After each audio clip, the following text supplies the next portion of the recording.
All right, last year, some millennials were feeling the burn in hopes of getting everything for free under socialism, but it seems some students can't even define what socialism is. How would you define socialism? I mean, honestly, that definition gets thrown around a lot. How would you view what socialism is, though?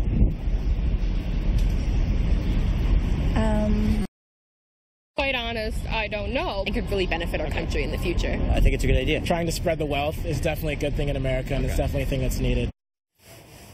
So, why are millennials supporting something without even knowing what it means? Joining us now is the media director for campusreform.org, Cabot Phillips. Good to see you again, Cabot. Good to be here. These are always so funny to watch. But do you go out there all day long and pick out the people who don't know what it is, or was this it was easy to find? This is an hour or two of filming where every single person that comes up. Most people didn't know what it was. It's the exact same thing time after time, and it is funny, but at the same time, it's scary. Yeah. Millennials, yes, they seem misinformed, and they're also the largest voting bloc in America now, and so we've got millions of people who are going to be heading to the polls with a warped view. And the thing we kept hearing about what socialism is, it is social justice for all.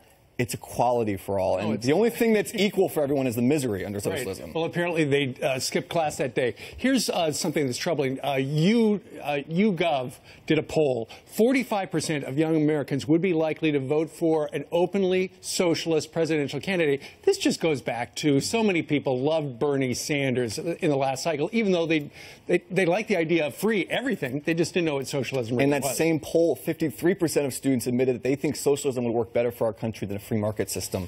And where is this coming from? I think it's two main areas. First, it's President Obama. For the last 8 years, he stoked class warfare. He told people my age, look, if you can't get a job, it's rich people's problem. It's not your fault. It's the 1%. Fairness. He created a mainstream idea of spread the wealth. And second off, it is in the classroom. He said these students must have missed class. That's why they think this. No, they're going to class, and that's why they're learning this. They're learning in class that socialism is something that it's a revisionist form of history. They don't teach what socialism has wrought throughout the world. They teach other things. You talked to one person, though, that did come from a socialist country, right? Or his parents did? We talked to one student who was an ardent supporter of free markets, and he came out and said, I don't know why people want socialism. My family, I'm a first-generation American. My family came to get away from socialism. Why would we want to bring it here? But you know what?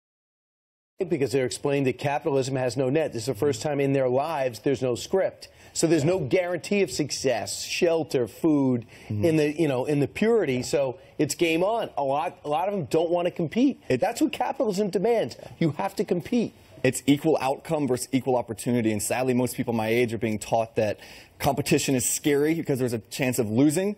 But we need to make sure everyone has an equal chance of opportunity, not outcome. Pursuit of happiness, not guaranteed. Must be pursued. And Cabot, before you go, for the people who love socialism but don't know what socialism is, before you go, what is it? I would define it as the government collectivizing means of production and taking hold of the economy and deciding who the winners and losers are.